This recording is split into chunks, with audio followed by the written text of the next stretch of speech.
El Programa Nacional de Asistencia Jurídica AC les da la bienvenida a su programa de radio Hablemos Derecho, que será conducido por el maestro Soyexin Chacón Gutiérrez.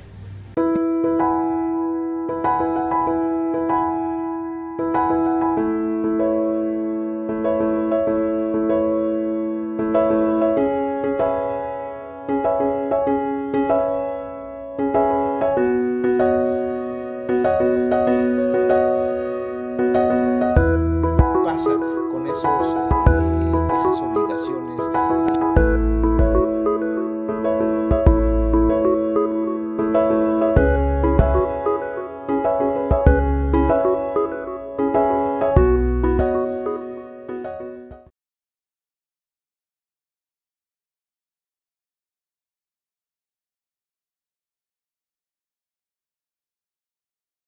Varias preguntas y nos quedamos en esa idea de redactar correctamente un testamento y de asesorarse debidamente para poder hacer un testamento correcto. Es importante hacerlo, ¿no? Exactamente. Yo sugeriría, por la experiencia que tengo en el gremio notarial, que cuando acudamos ante un notario público, nos confesemos prácticamente. Claro. Hay que hablar de nuestro estatus en toda la extensión de la palabra. Si soy casado y tengo una relación con otra persona, establecerlo. Si tengo hijos fuera del matrimonio, tengo que señalarlo al notario, porque si no lo dejo, si no brindo esa información y trato de ocultar esos datos, lamentablemente el testamento va a ser inoperante. Entonces yo tengo que hablar de mi estatus como persona. Si realmente vivo, tengo relaciones extramaritales, si realmente tengo otros hijos, si estoy ocultando otros bienes, otros derechos.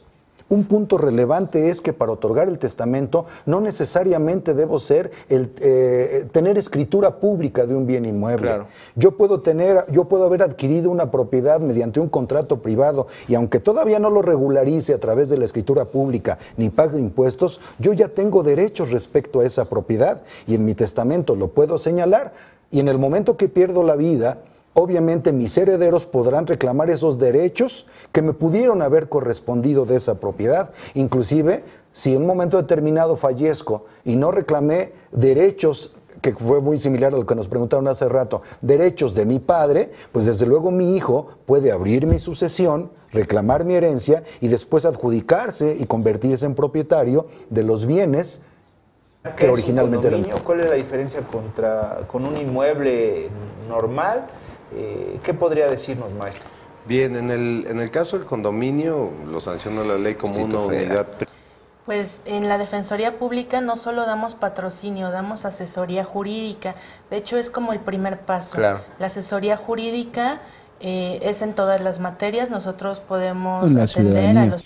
Mucha gente le echa la culpa de la situación que hay en nuestro país a las autoridades, pero nosotros creemos que no son solo las autoridades, los ciudadanos también tenemos nuestra responsabilidad. Yo coincido completamente con usted, eso que se dice siempre para quienes han tenido oportunidad de conocer, por ejemplo, los Estados Unidos, se dice cuando un mexicano va a los Estados Unidos, llega y se comporta como el más perfecto de los ciudadanos estadounidenses. No tira basura, no se pasa a los altos, cumple con sus obligaciones, es respetuoso, es cuidadoso.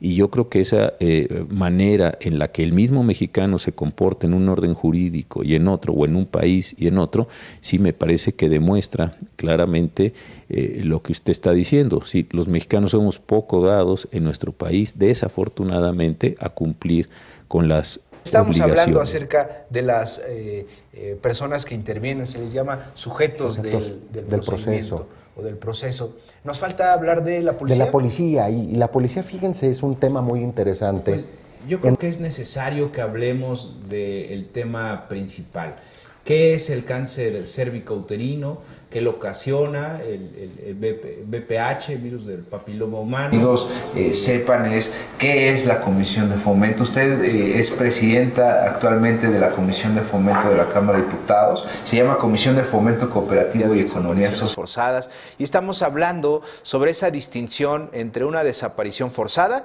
y una desaparición hecha por un particular. ¿No es así? Correcto. La Convención de la ONU. De ninguna manera, con todo gusto. Muy bien, pues hablemos de las sentencias y de su ejecución. Primero se lleva todo un proceso, un juicio, todas sus etapas, dependiendo qué tipo de juicio sea, se llega hasta una sentencia. Por supuesto hay otra que es la adopción, pero es la adopción nacional, ¿verdad? La adopción nacional no es la adopción internacional, esa es la nacional, es la que promueven ciudadanos de IMEFI.com. Y bueno, pues en el caso de las sucesiones, cuando no se dispone, cuando no se hace un testamento, evidentemente tenemos que ir a las reglas que nos marca la ley. Y para el efecto, nos dice el propio código quiénes son los que tienen derecho a heredar. Así es. Las reglas son las siguientes, comentábamos hace unos minutos, que los parientes más cercanos excluyen a los más lejanos. Y las reglas son más o menos así en cuanto a la concurrencia a la sucesión hereditaria. Los parientes más próximos son los hijos. Claro. Por eso la ley establece que los primeros que tienen derecho a heredar son los hijos. Pero también cuando hablamos de concurrencia quiere decir que además de ellos van otros parientes. Entonces dice la ley que cuando concurren hijos con los padres o ascendientes, los ascendientes solo tienen derecho a recibir alimentos. No tienen derecho a recibir ningún bien, nada de la herencia, excepto alimentos. Si los hijos acuden a la sucesión con el cónyuge, le llamamos supérstites, el que sobrevive, junto con los hijos, entonces aquí las cosas cambian. Pero es importante que nosotros establezcamos que esta regla es del Distrito Federal, porque en algunos estados puede cambiar. Hay algunos estados como Guanajuato que aunque el cónyuge tenga bienes, tiene derecho a heredar. En el Distrito Federal, para que el cónyuge tenga derecho a heredar, es que no tenga bienes. Y también es importante que no debemos llevarnos por el régimen patrimonial del matrimonio. Es posible que los señores se hayan casado bajo el régimen de sociedad conyugal, pero que durante el matrimonio no hayan comprado bienes. Entonces, aunque sea sociedad conyugal, ese cónyuge no tiene bienes. Claro. Los adquirió antes, no entran a la sociedad conyugal. Exactamente, pero él muere, el autor de la herencia. Exacto. Porque si los adquirió el que le sobrevive, entonces y sencilla para nuestros amigos que no son abogados, ¿qué es el tratamiento preliberacional? Con mucho gusto. Bueno, como su nombre lo dice, tratamiento preliberacional. Estamos hablando, cuando hablamos de tratamiento, quiero aclarar que no debemos de ver al sujeto privado de la libertad como un objeto de tratamiento al que hay que curar o al que hay que regenerar, sino que es un sujeto de derechos y obligaciones. No obstante, bueno, pues estas denominaciones han, desde la primera ley de ejecución en nuestro país, que fue en Veracruz en los años 30, se ha hablado de tratamiento preliberacional. Incluso estos beneficios no había antes una ley de ejecución, sino que se contemplaban en el propio Código Penal. Pero bien, se queda ese nombre de tratamiento, pero ya aclarado que el sujeto privado de la libertad es sujeto de derechos y obligaciones. Preliberacional, pues porque hace referencia también a una libertad antes de que se compurgue la totalidad de la pena. Es una modalidad de ejecución de esta.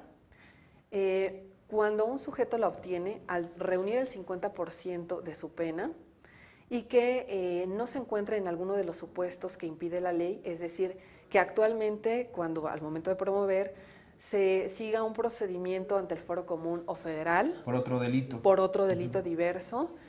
Que el delito por el cual fue condenado se encuentre dentro de los supuestos que también establece la ley, por ejemplo, secuestro, turismo sexual, pornografía infantil, homicidio calificado, delitos cuya penalidad pues son graves, ¿no? Esos no. Esos no podrían obtener el beneficio de tratamiento preliberacional. Digamos que esas son las causas de exclusión de este tratamiento preliberacional, porque si está condenado por esos delitos, pues no podría gozar de este beneficio.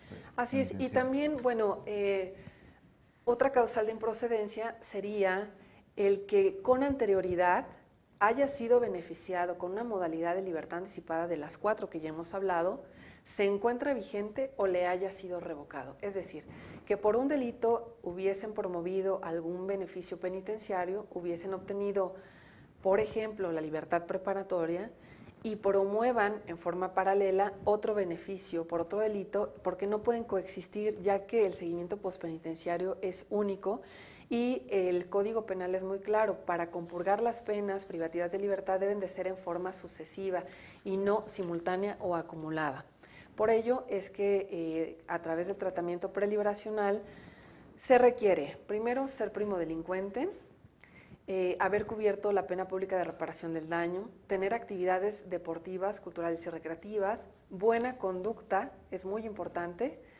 Eso es básico, ¿no? La buena conducta. ¿Todavía se aplican lo de los toxicológicos? Exámenes toxicológicos.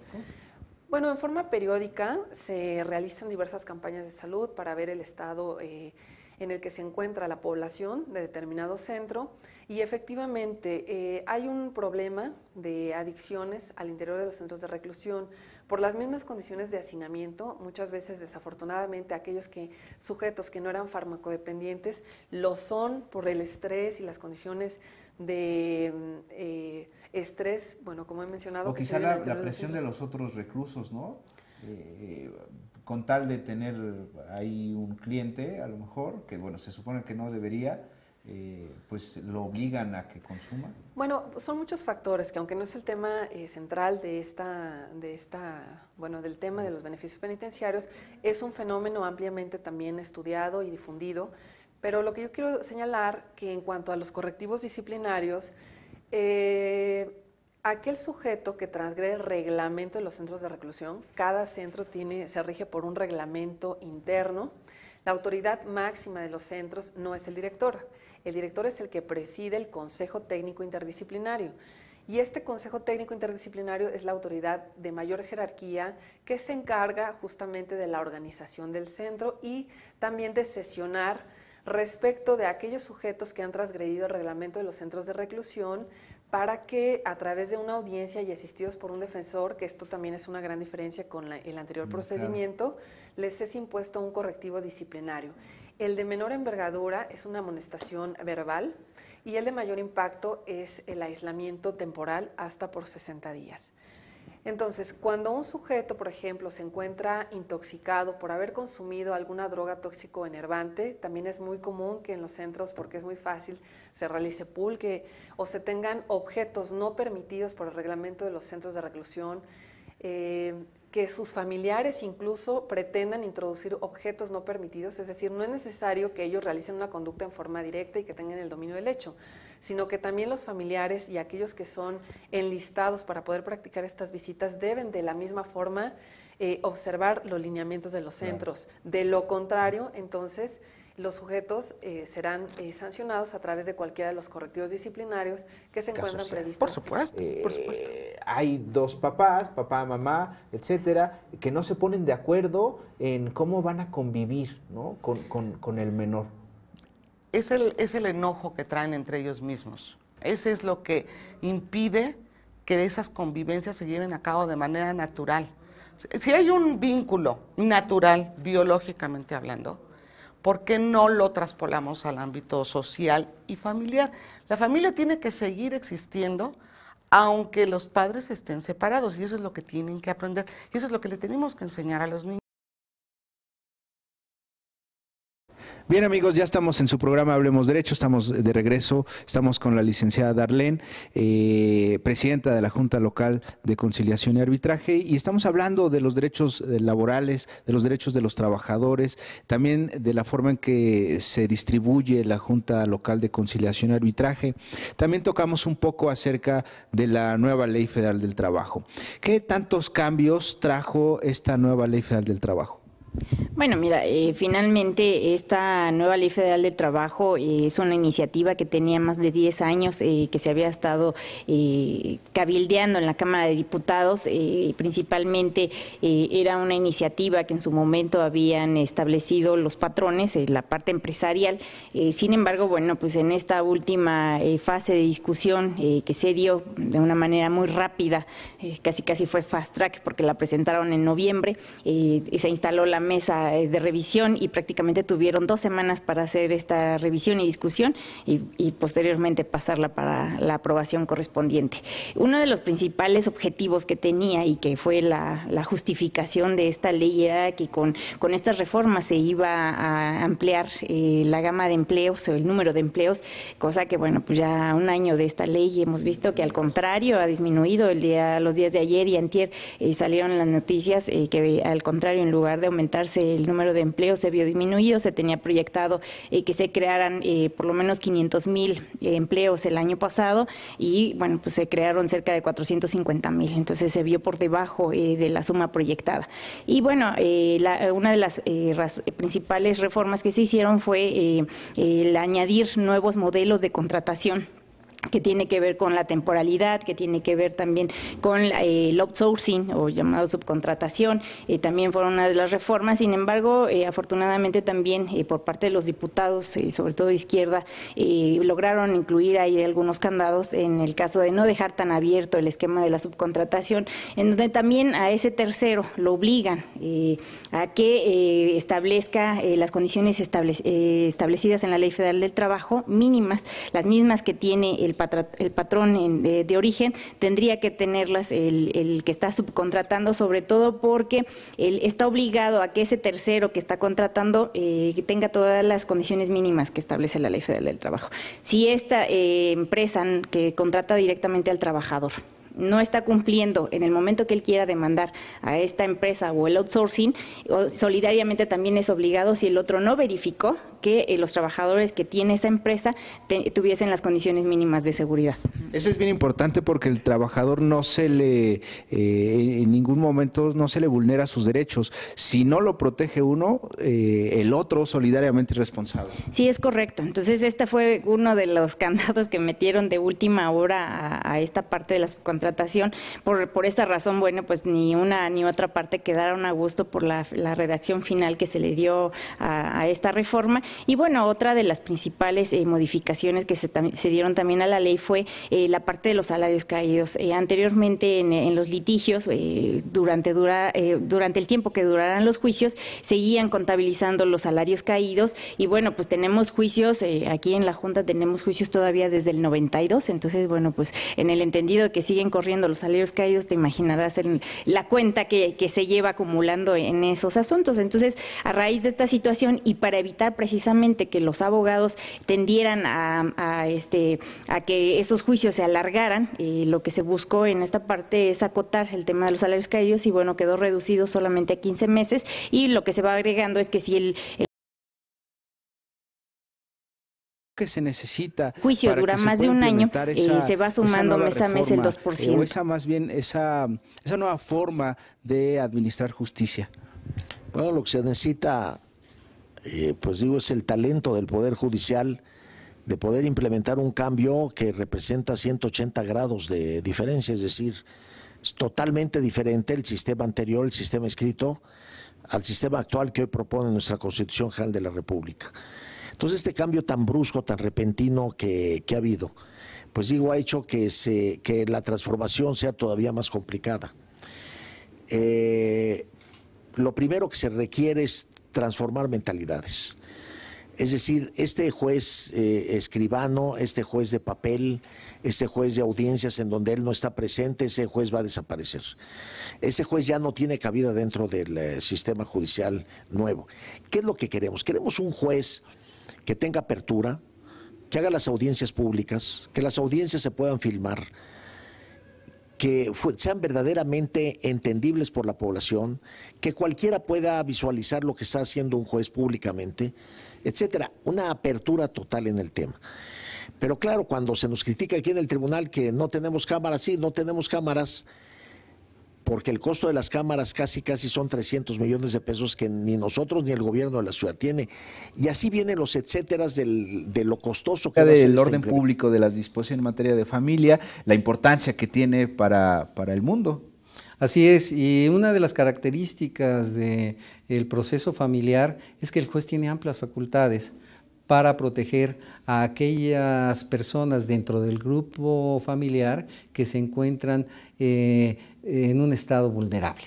Y estas personas son los menores y aquellos adultos que no cuentan con todas sus capacidades, que no cuentan con su capacidad de ejercicio y que están en estado de violencia intrafamiliar. El juez tiene facultades discrecionales.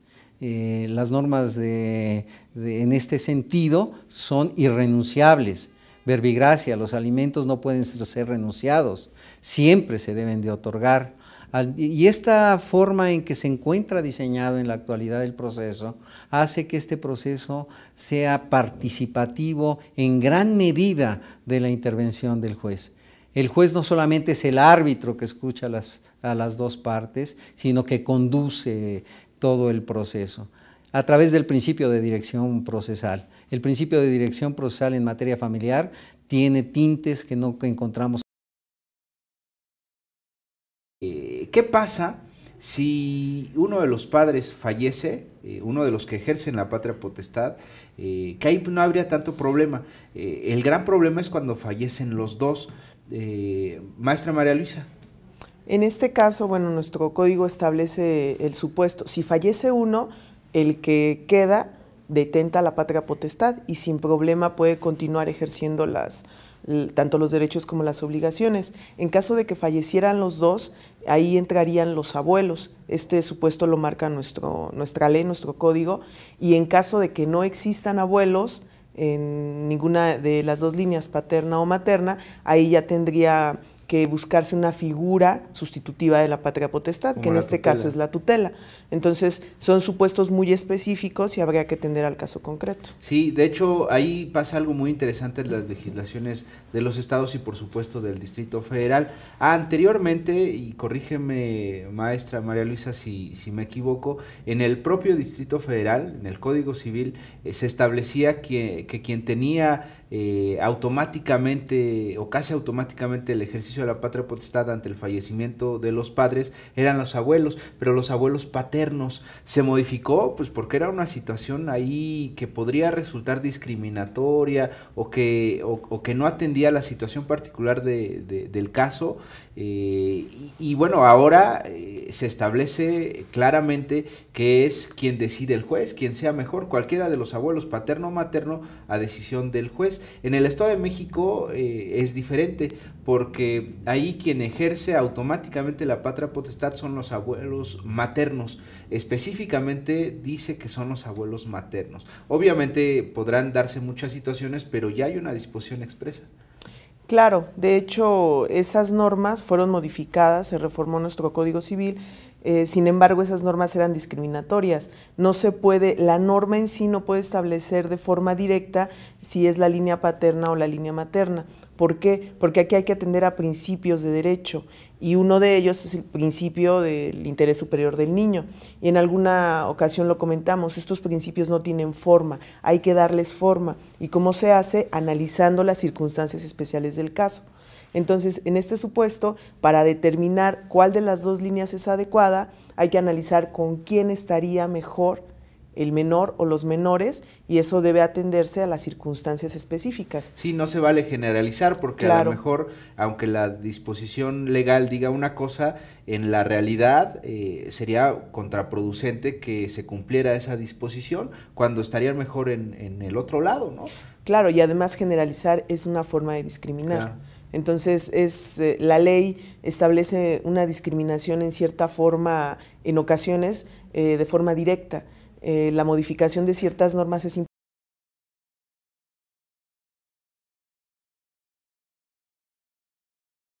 Estamos hablando acerca de títulos de crédito con el maestro Enrique de Jesús Durán Sánchez, juez 12º de cuantía menor del Distrito Federal en materia civil. Y estamos hablando precisamente de esos títulos de crédito, de los contratos bancarios, cuál es su naturaleza, qué pasa con esas obligaciones de crédito que se tiene ante estas instituciones. Bueno, en ese caso específico estamos hablando más bien ya de operaciones de crédito. Ese tipo de operaciones de crédito en los contratos generalmente se va a establecer una leyenda que corresponde a un pagaré. Igual, como lo comentábamos al inicio, hay que tener el debido cuidado. Si ese contrato de crédito establece ese pagaré, pues habrá que cancelarlo, si no se atiende a esa naturaleza del pagaré. Si fuera lo contrario, entonces el pagaré puede ser desprendido y presentado en vía autónoma a través del juicio ejecutivo mercantil. Ese juicio ejecutivo mercantil es bien interesante porque nos trae primero el embargo. De hecho, se dicta el auto admisorio de la demanda, que su naturaleza es muy importante. Se le llama auto de execuendo, famosísimo auto de execuendo, que es el auto de ejecución con efectos de mandamiento en forma, que ordena un requerimiento de pago y autoriza el embargo. Sí, mira, grosso modo lo que es el procedimiento ejecutivo mercantil con título de crédito. Primeramente hay que verificar que el título de crédito esté dentro de la vigencia de los 3 años que nos marca la ley. Si tiene esa vigencia de la fecha que se suscribió y entre la fecha de vencimiento y el momento de presentarse el escrito inicial de demanda, entonces nuestra vía va a ser efectiva, la vía ejecutiva mercantil. El juez hace una revisión minuciosa del escrito inicial de demanda con los elementos que configuran al pagaré. Si es el caso, lo va a admitir. Va a dictar el dichoso auto de execuendo, que es el de requerimiento de pago, seguido con el emplazamiento y obviamente con el embargo precautorio de bienes. Se hace el requerimiento al demandado y el demandado va a contar con un término de 8 días para dar contestación a la demanda. O para pagar, ¿no? O más bien para pagar y andar a lo mejor saliendo tantas veces. Pero, insisto, hay que prevenir, porque si uno siempre se mantiene activo, hace actividades, ¿no? Ejercicio, la lectura, mantiene la mente activa, pues eso nos va a ayudar a llegar a nuestra vejez en muy buen estado, que ahora, bueno, con los ritmos de vida que vivimos, es más complicado, es más complicado, pero no imposible. Entonces eso nos va a ayudar mucho a llegar a una vejez plena, ¿no? Cuando un adulto mayor sufre alguno de estos maltratos o tipos de maltratos, ¿qué puede hacer? Hay instituciones, hay leyes que regulan la protección a los adultos mayores. ¿Qué puede hacer una persona ante una situación de maltrato? Bueno, primero, estar conscientes que se está sufriendo un tipo de violencia, cualquiera como ellos se sientan, porque también ese es otro gran problema. Los adultos mayores consideran que no son objeto de violencia, y sobre todo, porque insisto, en la mayoría de los casos viene de la familia. Les da temor manifestar que están sufriendo violencia. Yo ahí sí insisto, si ellos consideran que algo está pasando, que no se sienten a gusto, que los estén humillando constantemente, o ellos sienten que los humillan, pues sí, que acudan a las instituciones. Una de las instituciones y que queda en el Distrito Federal es el Instituto del Adulto Mayor, que ahí tienen geriatras, tienen trabajadores sociales, tienen abogados, donde pueden dar esta asesoría y ver cuál es la problemática que se vive. El Instituto de los Adultos Mayores de la Federación, donde también se da este tipo de asesoría. Pero bueno, yo podría reflejar o más bien dar mayor información sobre el Instituto del Adulto Mayor aquí en el Distrito Federal. Porque bueno, el Tribunal Superior de Justicia ha hecho lazos con esta institución cuando pues, nosotros identificamos o consideramos, sobre todo bueno, los jueces quienes están al frente. Y bueno, pues estamos hablando con la maestra Carla Susana Damián Orozco. Ella es la coordinadora de asesores de la Dirección General precisamente del Registro Civil en el Distrito Federal. Y bueno, maestra, ¿qué más podemos decir acerca de estas nuevas disposiciones? Un gran avance, me imagino, en la forma de identificación, en la forma de dar información a la ciudadanía en el Distrito Federal. Sí, pues como refería, estamos un poquito trabajando en ser el ombudsman de la identidad. Antes del corte, ¿cómo es la teoría del caso o cómo debería ser en materia civil la teoría del caso en la etapa precisamente postulatoria, maestro? Sí, aquí lo importante de la etapa postulatoria y su vinculación con la teoría del caso es que es el momento en el cual el litigante tiene que hacer una planeación estratégica del asunto. La etapa postulatoria, como ya lo comentaba el licenciado Yaopol, es precisamente por escrito en el procedimiento oral. Pero además el litigante tiene que tomar en cuenta que dentro de esta etapa postulatoria, la planeación estratégica del asunto le va a dar muchas ventajas, porque va a planear estratégicamente qué hechos son los que van a hacer formar parte de su postulación ante el juez, qué pruebas va a aportar, e incluso desde ahí va a planear qué argumentos o alegatos puede hacer y pueda incluso ir preparando los posibles interrogatorios que haga. ¿De qué manera se va a realizar? El litigante tiene que ir planeando su asunto desde antes de que presente la demanda, de una forma tal que no nada más sea integrar lo que su cliente le diga, sino además investigar qué elementos de prueba puede aportar y sobre todo tratar de anticipar la estrategia defensiva de su contraparte. Esto es muy importante porque en los procedimientos orales las cargas de construir las pruebas ya se distribuyen de otra forma que en el procedimiento escrito. En un procedimiento oral es el litigante el que debe de construir su prueba y el juez no está obligado a auxiliarlo a construir la prueba, salvo caso fortuito fuerza mayor. Esto obliga al litigante necesariamente que antes de que presente su demanda, si requiere de copias certificadas, si requiere incluso de ofrecer alguna prueba pericial, pues precisamente para no confiarse en el auxilio del juez, él va a tener que hacer el acopio de estos elementos de prueba antes, precisamente para que todo se pueda deshogar en una sola audiencia de juicio.